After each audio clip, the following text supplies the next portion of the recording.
Hi, Dr. Fisher-Grace. How are you today? I'm doing well. I'm doing well. How are you? I am doing well. Welcome to the Wellness Platform. I'm so excited that you are here. Why don't you tell our viewers and listeners a little bit about you? Who are you? Sure. Thank you for having me. Happy to share. I am Khaliah Fisher-Grace. I am a registered nurse by background and by education. I'm doctorally prepared. Um, my role in nursing right now, I work as a director, a system director, director of policy for a health system in Cleveland, Ohio. And I'm involved in a number of boards and civic organizations. So that's a little bit about me and my background.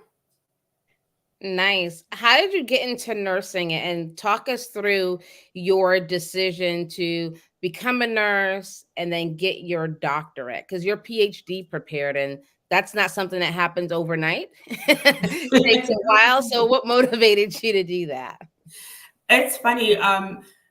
Nursing is kind of in my family, entrenched in my family. So, from my grandmother's being in the nursing sector, as well as cousins, aunts, um, it was a career that I think I was just introduced to early on. I like the idea of being able to make a difference and just work closely with people one on one. I love that aspect of nursing. I love the clinical aspects, the technical aspects, the teaching. So, all aspects of nursing really appealed to me. I started nursing school kind of traditional college entry route. I went to Kent State University in Kent, Ohio, pursued my BSN or Bachelor's of Science in Nursing, and stayed on campus, kind of had the whole college experience, which was great for me. But I never really thought much about like, what am I going to do after, right? I was still very much a first generation college student. So even though you can enter nursing in a lot of different routes, I was kind of um, I had a cousin who went to college a year ahead of me, so we were kind of on the track together.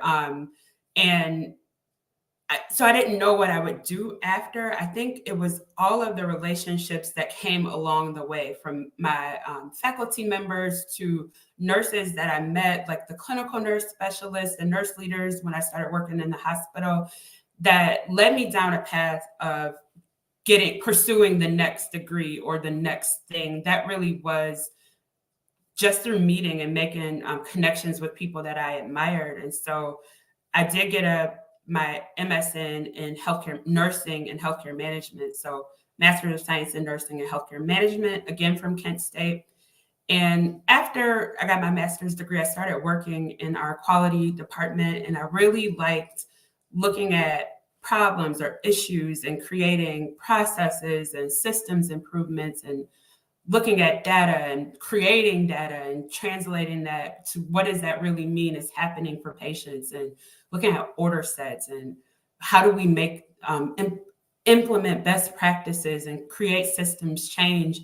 I loved all those things, and actually my work in quality led me to say I want to take this to the furthest level that I can and pursue a PhD. I mean, I toyed back and forth around which doctorate was right for me. And I still was interested in quality improvement as well as research. So I figure, let me learn more about research and get a research doctorate. And I just looked not even at too many schools. I think I found the school that I wanted to attend rather quickly, and I pursued that path part time.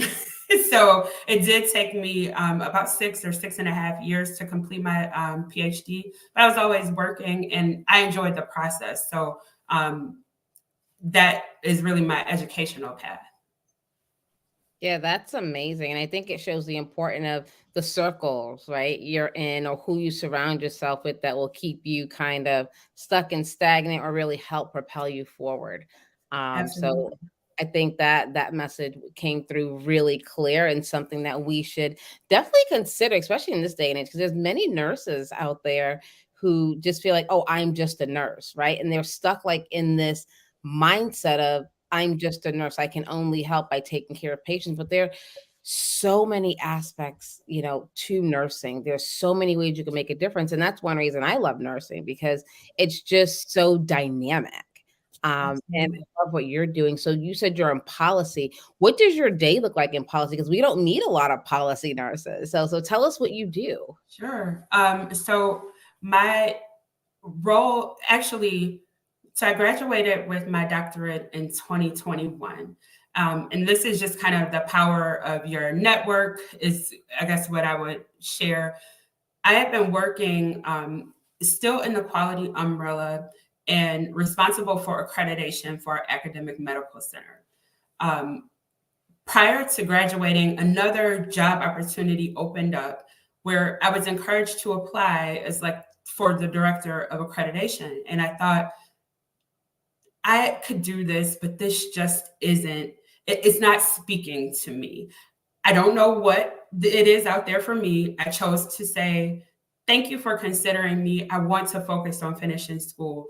I finished school months later and still didn't know what was out there for me. But my job in accreditation also had a policy piece to it, kind of like the other duties as assigned, where while I was taking the position as being responsible for accreditation, they said, oh, also, you need to run the policy committee.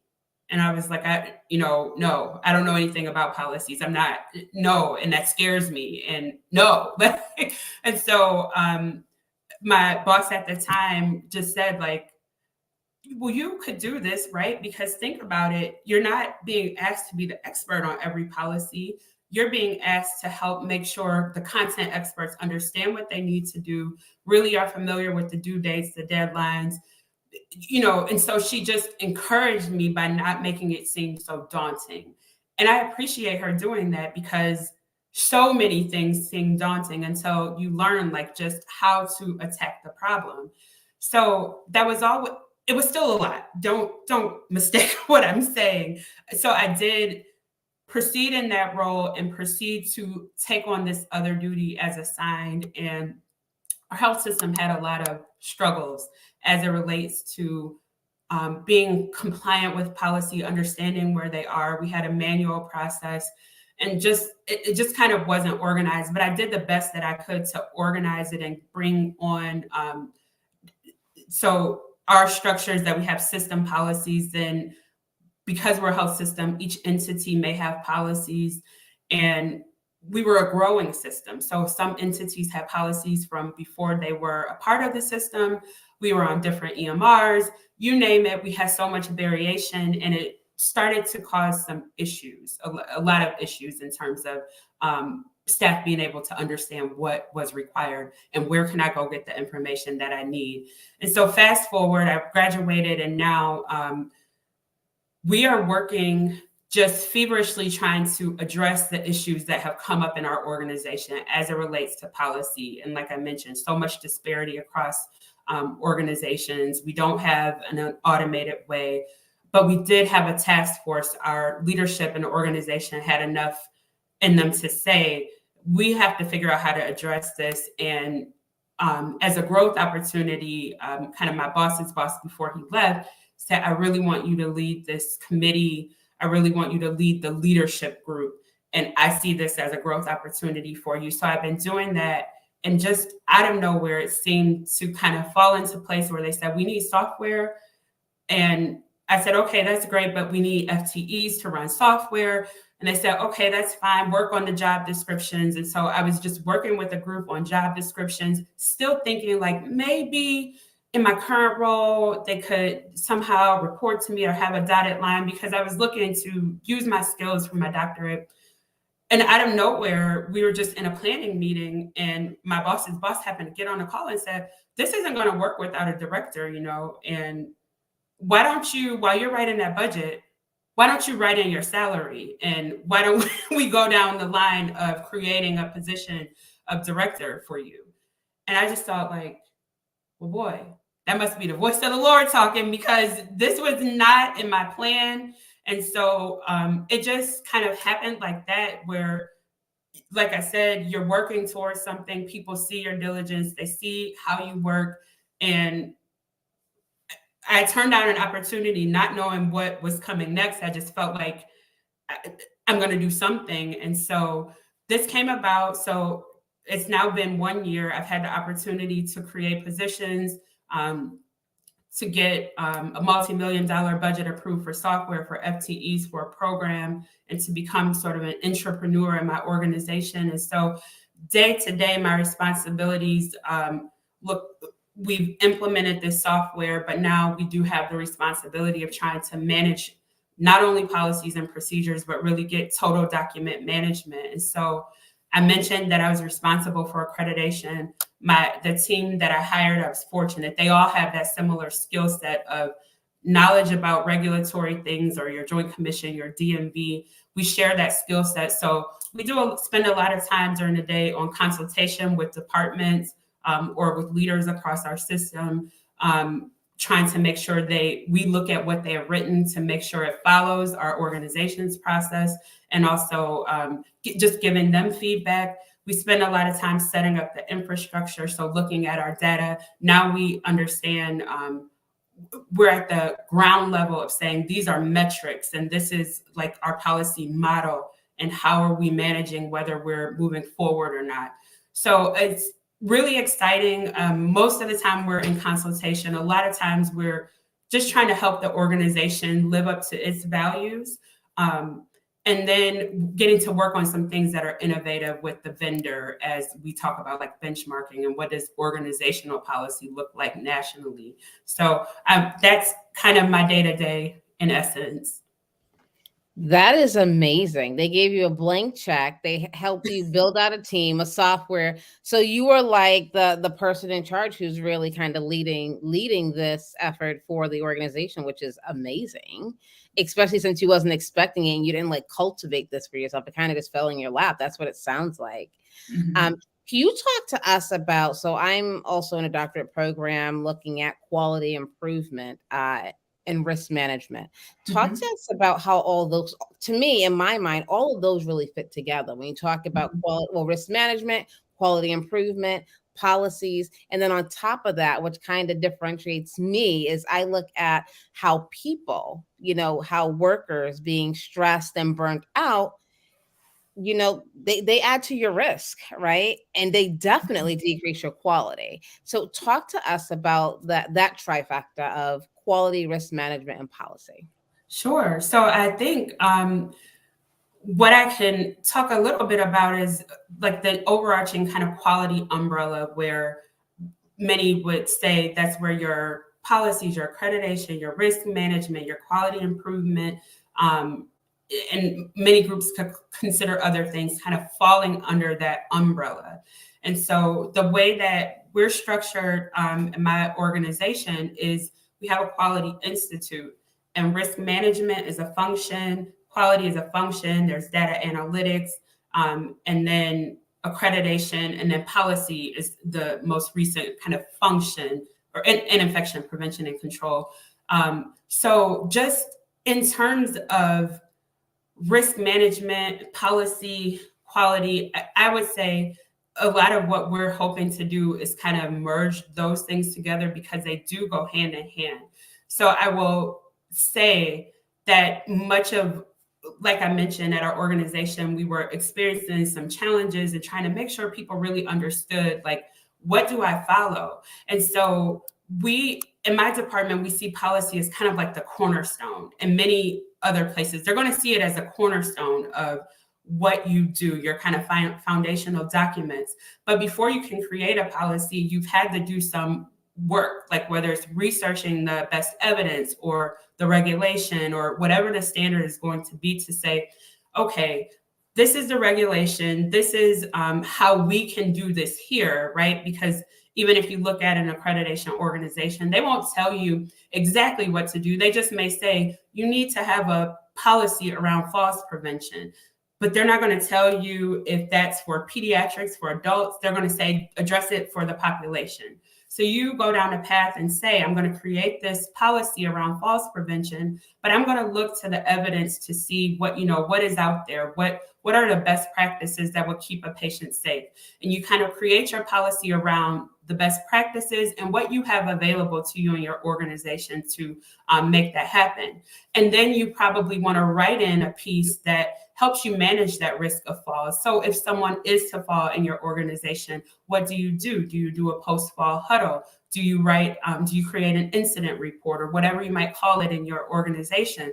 And that's where the risk piece kind of comes in at, is now we have a process, we have it written down in policy, we've tried to communicate this out, and now we can capture information. If we do have an event such as a fall, we can look at that and try to understand, well, if this patient fell, did we adhere to our policy? Did we have all these things in place? And so if so, how do we continue to look at our process to make sure that maybe this wouldn't happen again? So those are some of the ways that those dots connect, is really there's some reason to address something. It's an issue or it's an initiative, and you might need to get it written down in the policy world. And then you're monitoring risk through whatever reporting mechanism. And sometimes I'll hear people say, I don't know that this is necessarily true, but sometimes with risk events, they may look at it as like a one-time thing. Okay, this is one event that happened, but then if you're seeing multiple events or a trend, you see risks, but maybe there's a quality improvement initiative that might need to be either developed out of this, so you can kind of work throughout your system to address issues. So that's just a way that they're all connected, but it's so many additional things as it relates to that. No, that's amazing. Thank you for that. That summary, putting it all together for us. Have you developed or seen any policies related to wellness or the well-being of healthcare professionals? What's going on in that realm? That's a really good question. So the answer is yes. And yes, and I guess. So one way that I would say you might see organizations develop policies as it relates to wellness, maybe through your HR policies or your human resources policies. Oftentimes, that's where you're going to see policies about your breaks, or about your pay time off, or any of the other benefits that you may receive that could be in your HR department. And so I remember one time, this was a long time ago, when it comes to the concept of breaks, especially, I don't know if this 10, 15 years ago, there was a lot of work around shift work sleep disorder. And some of what we saw getting written into our policy is that you're allowed to sleep on your lunch break. Particularly, the ICUs were really strong about this years ago. And they probably did years ago, got the best opportunity to get a 1 hour break. But if you think about that concept of going to sleep at work or being able to sleep at work, that's something that typically you're like terminated for. Like if you sleep on the job, you could be terminated. But again, when you're looking at evidence and they're saying shift work sleep disorders causes all types of issues, especially for, you're working night shift or flipping back and forth like nurses do, how is that helping you with your blood glucose control, your blood pressure? So I thought that was one of the policies that in my career time was kind of revolutionary, in that they're looking at shift work sleep disorder and saying, hey, the evidence is showing that having an uninterrupted break or being allowed to go to sleep, as long as you have the proper coverage for your break, is actually more beneficial. That's where some of those policies around wellness come in at. My aunt was the one that's kind of at the forefront of my mind, and the forefront of healthcare is around workplace violence prevention, which doesn't feel like wellness at all, right? It doesn't in the context, but because I got to work on our organization's workplace violence prevention policy, one of the things that we learned through just having quality improvement committees around workplace violence was that staff would be reluctant to report incidents of workplace violence or to go to like the emergency department, excuse me, because if they got put off of work for an incident of violence, they would have to use their paid time off. And that felt like a punishment to them. So one of the things that we had to write in our policy was an allowance for what we call incident pay.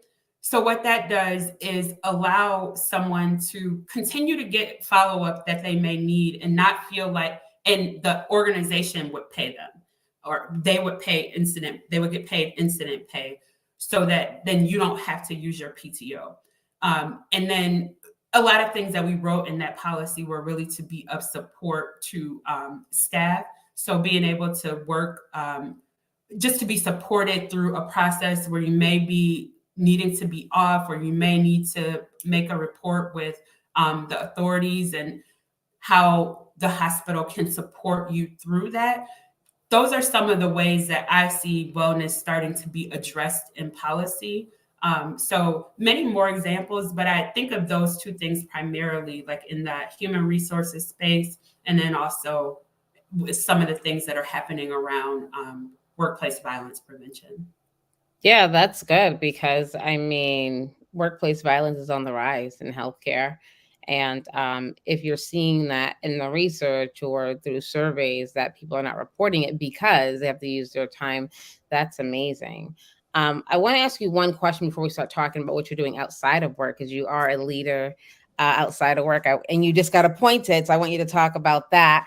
How can nurses, well, two questions. One, why should nurses be involved in policy in their institution?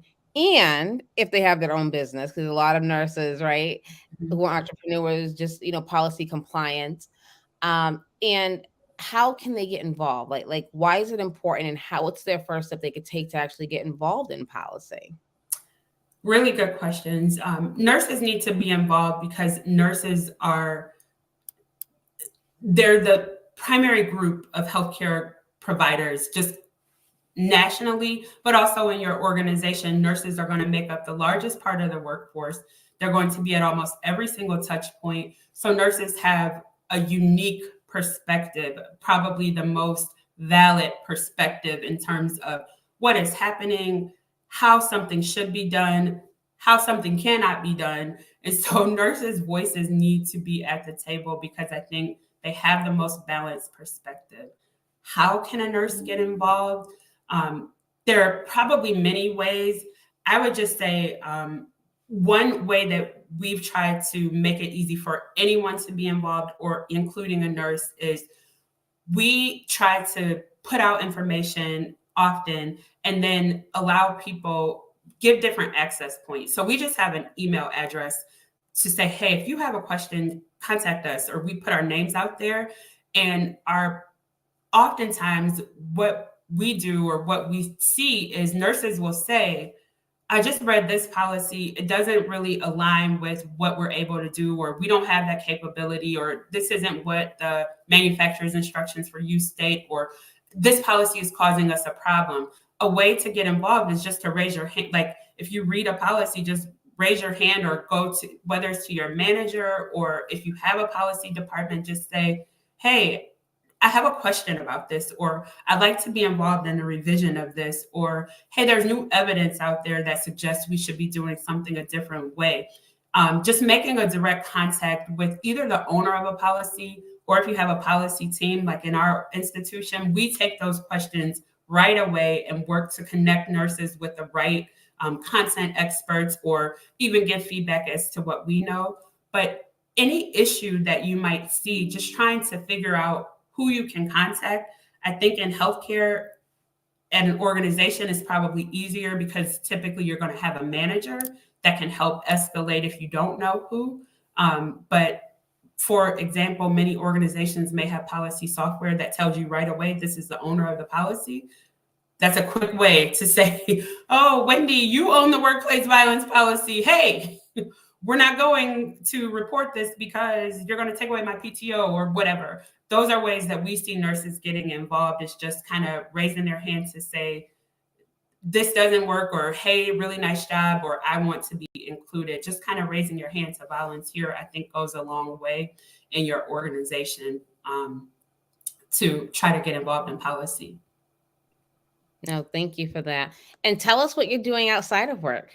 Sure. I think I'm continuing on my policy and regulation journey. I've been involved in a number of groups in the community, but most recently, I'm proud that I was elected as a to the American Nurses Association Board of Directors as a director at large. So right now, I'm in orientation, and then January 1st, I begin my term, my 2-year term of service with the American Nurses Association. And so many of the issues that are of importance to nurses that impact their well-being, such as working understaffed, workplace violence, and the prevention thereof. Many of those things are at the top of mind of nurses and are at the top of mind for the American Nurses Association. So I'm excited to be able to learn more and to be able to carry out advocacy on a national level for all nurses. That is amazing. And thank you for your service. And I think everyone, not everyone, I don't want them to bombard you, but should be reaching out to you as a representative. Like, what are the issues, and how can you become part of the solution? So I think that is amazing. You're going to be such an asset, to that group, that leadership team. So that is amazing. Before we get out of here, any last words for our audience before we go into our rapid fire? I'm excited for the rapid fire. I would just say for the audience, I think if your focus is if you're interested in learning how to become a leader, there are many people around you that can share their leadership journey, or you can look to the many tools around you on social media. But I think making sure that you do take time for your own well-being, even in leadership or in nursing in general, is very important. So just figuring out different ways to manage your wellness and well-being is so important, especially now where everything's taxing, or so it seems. Yes, well, thank you so much. And if you want to get in contact with Dr. Fisher-Grace, her information will be in the show notes. All right, well, let's get started on the rapid fire. Let me know the first thing that comes to your mind to answer the question or finish the statement. Are you ready? Yes. Okay. Wellness means? Self-care. I know I'm stressed when? I'm overthinking. My go-to stress management solution is? Walking. One thing I learned about myself during the pandemic is?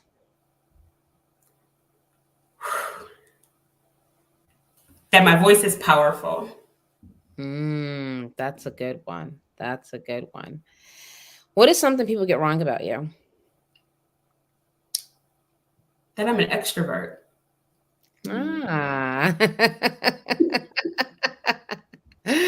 I like that. And what is one word to describe you?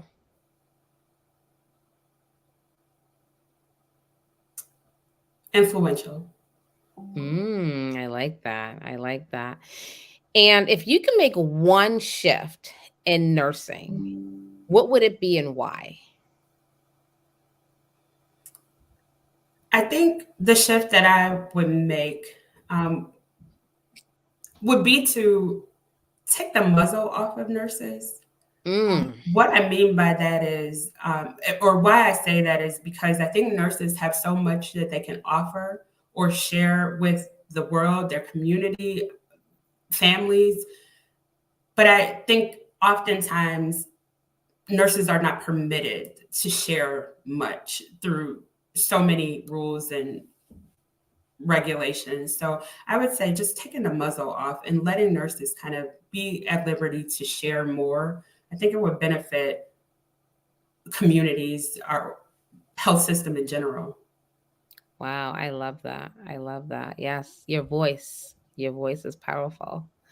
And my last question is, what would you say to your younger self or a young student nurse who's coming up in the profession? Embrace every opportunity. You're in the right space just by being in school, but take advantage of every opportunity. Meet all the people that you can, learn all that you can learn, engage in all that you can engage in. And I think you'd be surprised at how far you can go. Yes, amazing. I love that. Well, Dr. Fisher-Grace, thank you so much for being here. We will definitely have to have you back. Well, thank you so much.